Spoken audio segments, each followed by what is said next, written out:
এটা এবার এগুলো সর্দার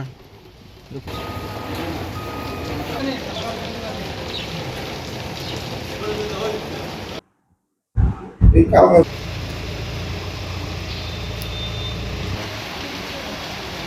চাবি নিস নি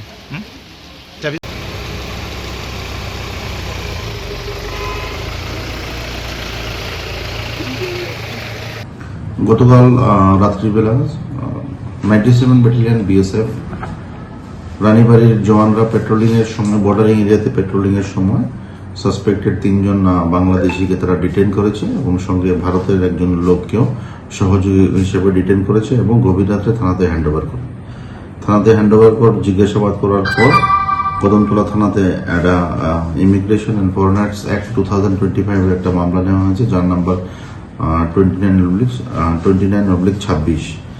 ওই মামলার সংস্পর্শে 3 জন বাংলাদেশি নাগরিক এবং একজন যে টাউট 4 জনকে অ্যারেস্ট করা হয়েছে। 4 জনকে আজকে মাননীয় আদালতে পাঠানো হয়েছে along with prayer of police custody পেলে তাদেরকে আরো বিস্তারিত জিজ্ঞাসাবাদ করা হবে। তাদের নামগুলো স্যার? নামগুলি তদন্তের সাথে এখন আমরা বলছি না, পরবর্তী সময় ডিসক্লোজ করব। আনন্দ আর ভালোবাসার দীপ্তিতে গড়া সমুজ্জ্বল পরমা, ঠিক তোমারই মতো।